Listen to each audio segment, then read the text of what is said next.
Warning, frequent use of is in this video. Viewer discretion is advised. G'day and kia ora, this is the Anzac Gamer, also known as Angelite85, and welcome back to the Anzac Gaming channel. Now yes, it's a bit strange, I've actually come into this video without the intro, and it's just basically because I have just found out something that's actually got me fairly bloody concerned about about Battlefield 1.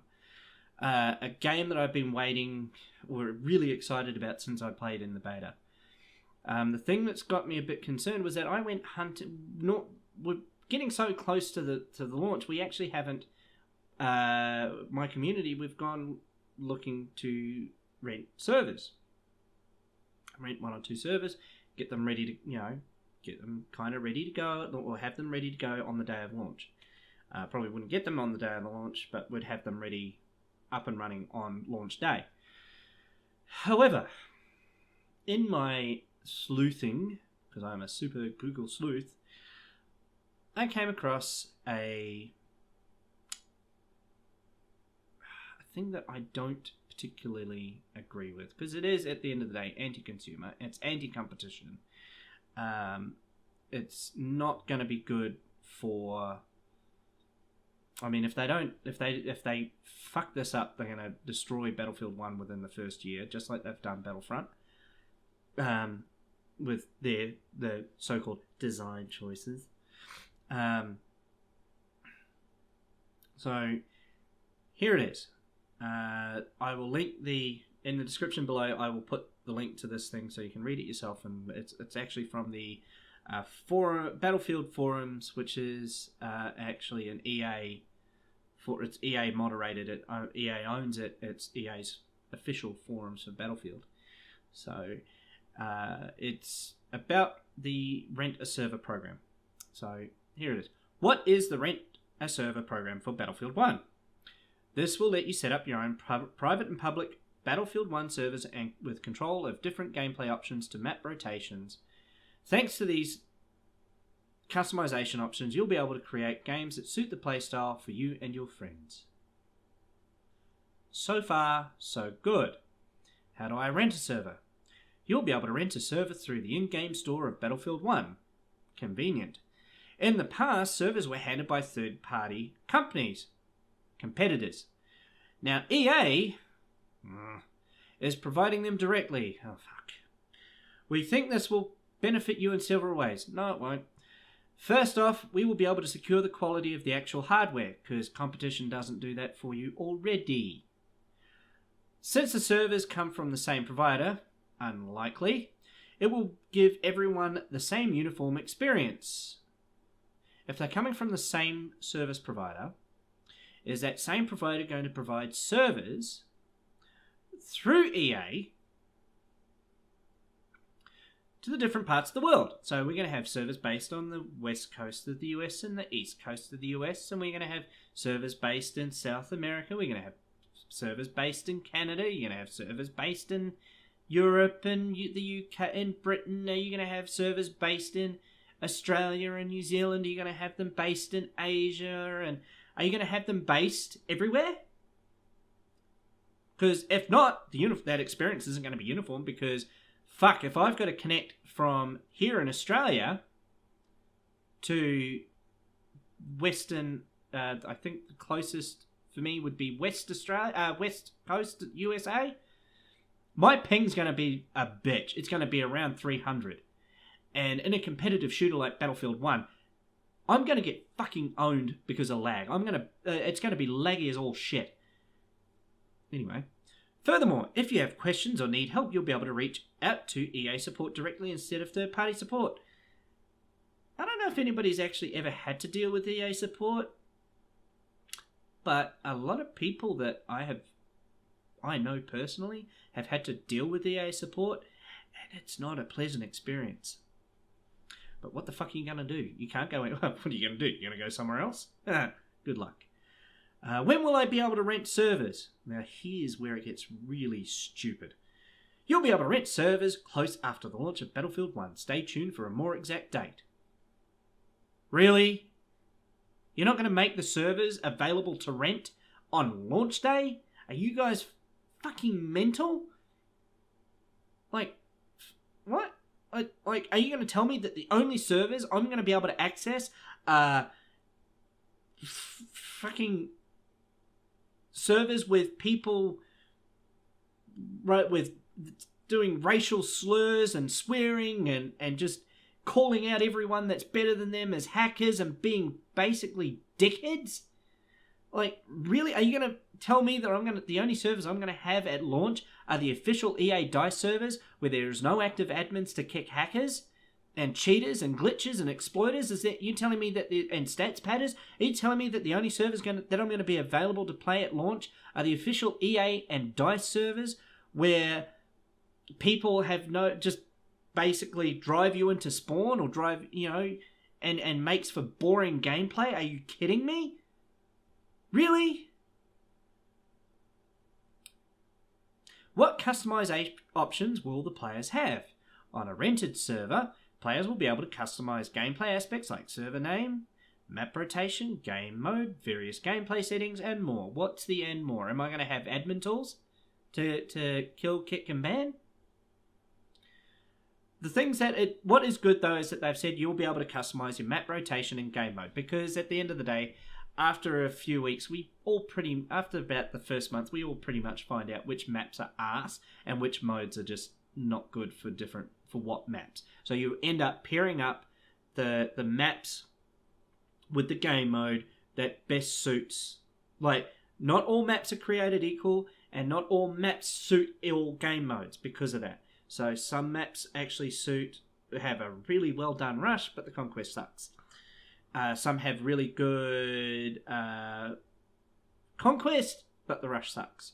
Or just, some are really good for team deathmatch, others not so much.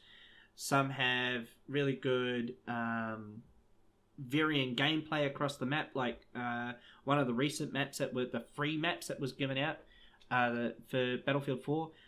The one that was really influenced by community feedback to the developers, that map was fantastic. It was I felt that map was so well balanced that it just seemed like the best map in the game for bulk of the modes. It was great for Rush. I loved it in Conquest. It was hardly any choke points. The choke points that were there, they weren't impossible to break. The sniper nests weren't that hard to, you could be you could be in that place and camp as a sniper, but the moment you took a shot, you needed to butt out there because they knew where you were shooting from, so they were going to come and get you. That was great. So it's good that they got that. This next part, I'm a bit like, what? We might restrict number of game modes available at launch and gradually enable them based on feedback and other circumstances, but you can expect that we will keep adding customization options and UI design throughout 2016 and beyond. I can understand if they were not sure about how to do the different settings for the different game modes, and until they had that sorted out, they were going to do that. But the problem I have is that this is essentially a monopoly. Monopolies are bad because you want to rent a server? Well, you got to come over to EA, bitches. And you got to work by our rules. If we say you are not allowed to have that rule, you're not allowed to disable these options. You're not allowed to have. Oh no, you can't say no tanks. All things have to be available or not at all. And that means that we're not going to have your rent. You're not going to be able to rent a server from us. We're not going to let you have it. So you can go and take a long walk off a short pier because we don't care. And where are you going to go? We're the only server rental, baby. Well, guess what, EA? If you do that kind of, and that attitude comes out that it's like basically we don't give a shit, we're the only place that you can get these servers from, the game's dead. I normally buy, because usually I know, one of the things with Battlefield 4 and Battlefield 3, when I got the premium thing, so that I got essentially the season pass, so that I got all the DLCs, I knew what I was getting. I'm not getting that this time around. because I have no idea what DLC you've got coming. I've got no idea what content you're going to put in there. I don't know which way you're going to go with this, and it's basically because I've got a gut feeling that as much as I'm going to, I love the beta, absolutely love the beta, and I can't wait to get my copy on Thursday night. I can't wait. I can't wait to do a review. My very first review is going to be a Battlefield title. I'm excited about that. My very first special video that I'm hoping to continue doing at some stage when I get around, if I have any kind of thing for it, will be Battlefield 1. And I am so immensely excited for that because I'm a Battlefielder. I'm not a Call of Duty player. I like Call of Duty, don't get me wrong. I've liked Call of Duty since Call of Duty 1. When it was, again, PC exclusive. And I really, and I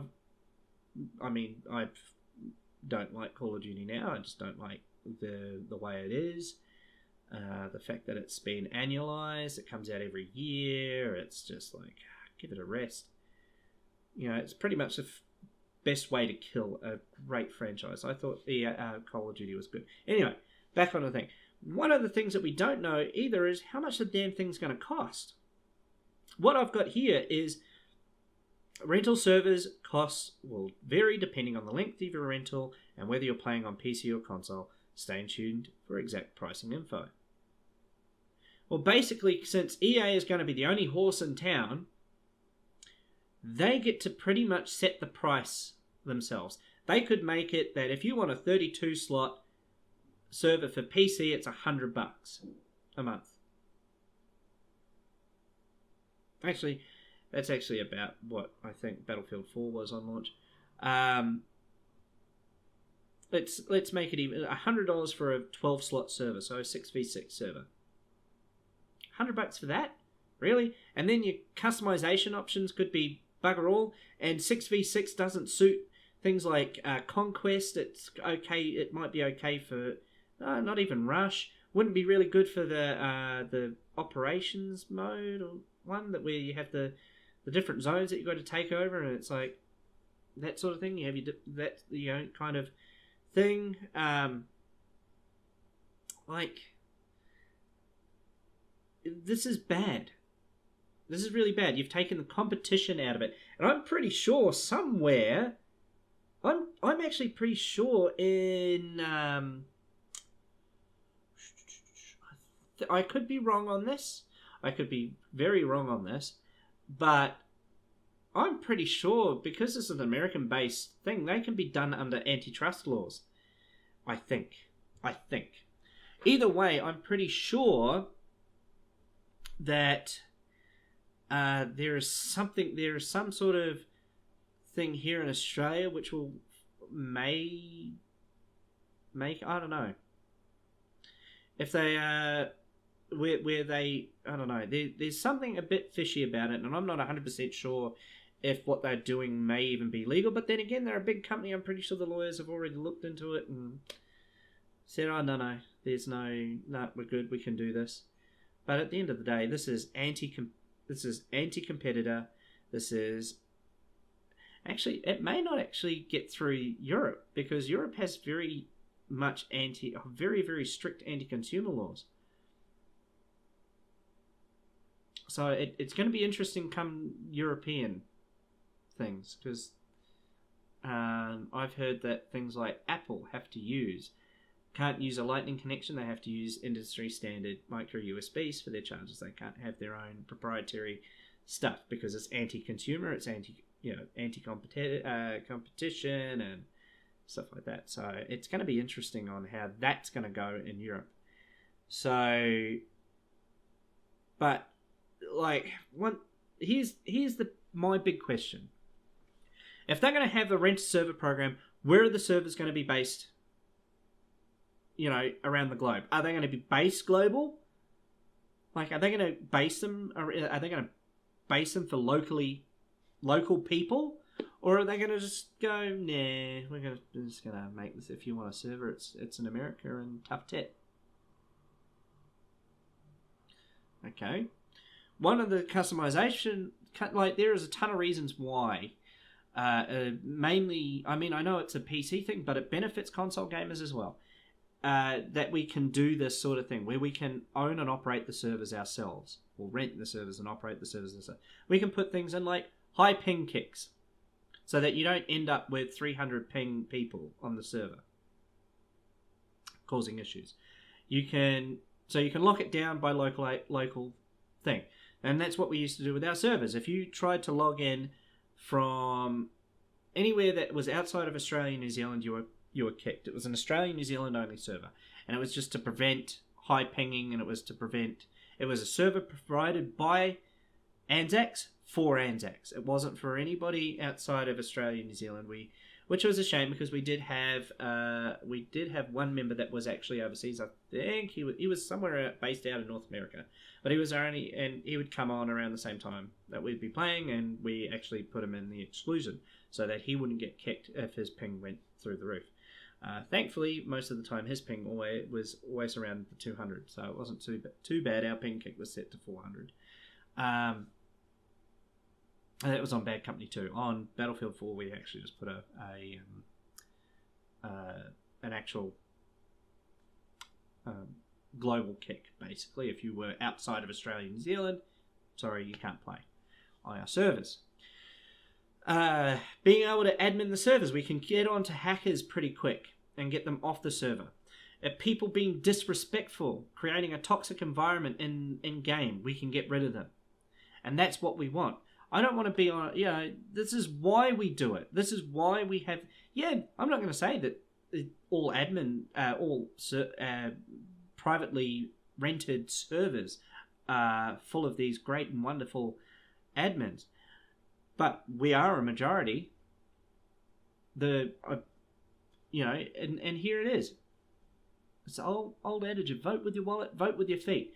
If you're on a server you don't like, piss off. Go find another server that you like. The moment you find that server, favorite it, and always go back to it. Support those servers. If they're being administered fairly, if they're being run well, then what's the problem? If not, go somewhere else. Find another server. Find another server that meets what you want. It's one of the great things is that the fact that we can have custom rotations. They might be playing the map rotation and mode rotation that you like. You like your Rush. You like your Conquest. You like your Team Deathmatch. And I hated Gunmaster, but because I like to keep our server populated, I stayed in and I'd just grit my teeth and get through it. And it's just basically because I sucked at it, and it's not fun for me. But anyway. I would love to know what you think. So if you put your comments down below, I'll do my best to respond to them in a timely manner. If you like this video, buy the like button a beer. Buy that like button a beer. God, I can't English today. If you did not like this video, give that dislike button a slap. Do not forget to subscribe to the channel to keep up with any of the content that I put on. I have, as I mentioned, I've got a review video for Battlefield 1 to come, once I actually, with my own gameplay footage, where once again you'll see how much I suck at first-person shooters, but that doesn't stop me from having fun. I love those games. And the special upcoming video, the first of what I end up hoping to be maybe many, maybe not, who knows, depends how things go. And yeah, I've been the Anzac Gamer, and I'll see you guys in the next video, which will be later this week. So, bye for now.